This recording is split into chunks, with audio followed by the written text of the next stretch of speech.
ताई, कालवा समितीची बैठक खरं तर सुरू आहे. तुम्ही देखील या बैठकीला होता, रोहित पवार स्वतः या बैठकीला होते. काय नेमकी बैठक? नाही, मी आज कालवा समितीच्या मीटिंगमध्ये बारामती लोकसभा मतदारसंघामध्ये दौंड, इंदापूर, बारामती आणि पुरंदरच्या काही भागांमध्ये पिण्याचे आणि शेतीच्या पाण्याचे प्रश्न अतिशय गंभीर आहेत. त्याची फक्त माहिती देण्यासाठी आणि महाराष्ट्र सरकारला विनंती करण्यासाठी आले होते की दौंड, इंदापूर, बारामती आणि पुरंदर इथे जो पाण्याचा प्रश्न गंभीर होतोय. आपण बघताय उजनीच्या धरणामध्ये एक थेंब पाणी नाही आहे, नाझऱ्याच्या धरणात एक थेंब पाणी नाही आहे आणि पुढच्या उष्णताही वाढत चालली आहे.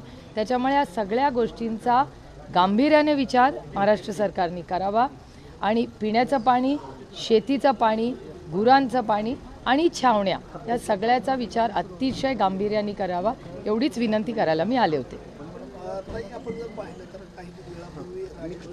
अमृत नोनी आर्थो प्लस ये एक प्रूवन फॉर्मूला है। इसमें मौजूद नोनी फल के गुण और आयुर्वेदिक जड़ी बूटियां शरीर को जरूरी पोषक तत्व देने के साथ साथ हड्डियों और जोड़ों के घिसने, उनमें होने वाले सूजन और दर्द को रोकने में मदद करता है। दर्द मुक्त जीवन के लिए अमृत नोनी आर्थो प्लस।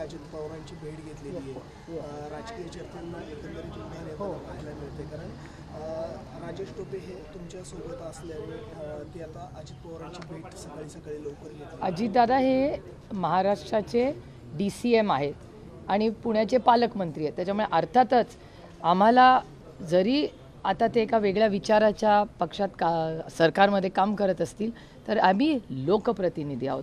लोकांची कामं करण्यासाठी आम्हाला कुणाकडे जायला कधीच काही अडचण होत नाही. दिल्ली तुम्ही बघता माझा वावर, दिल्लीतल्या प्रत्येक मंत्र्याचे आणि माझे वैयक्तिक अतिशय चांगले संबंध आहेत. त्याच्यामुळे राजनीती एक तरफ आणि लोकांची सेवा. रायगडमधील लोगो अनावरण होते, तुतारीचं जो नवा पक्षचिन्ह भेटले त्या निमित्तानं तुम्ही सगळे जाणार आहेत.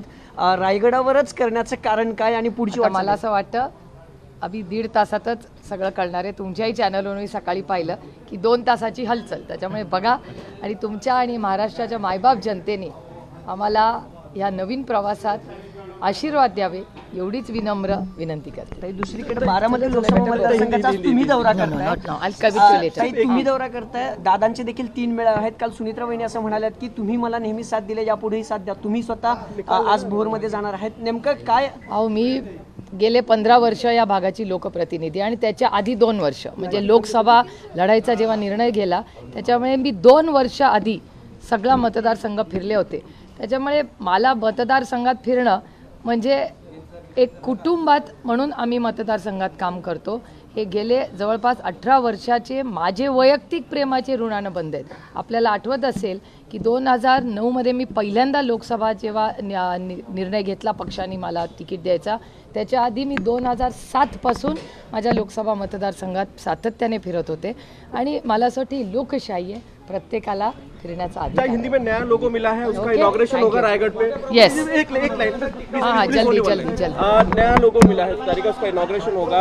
अभी बस 10 बजे आप रायगढ़ आ जाइए, आपको पता चलेगा. आप सबका स्वागत है.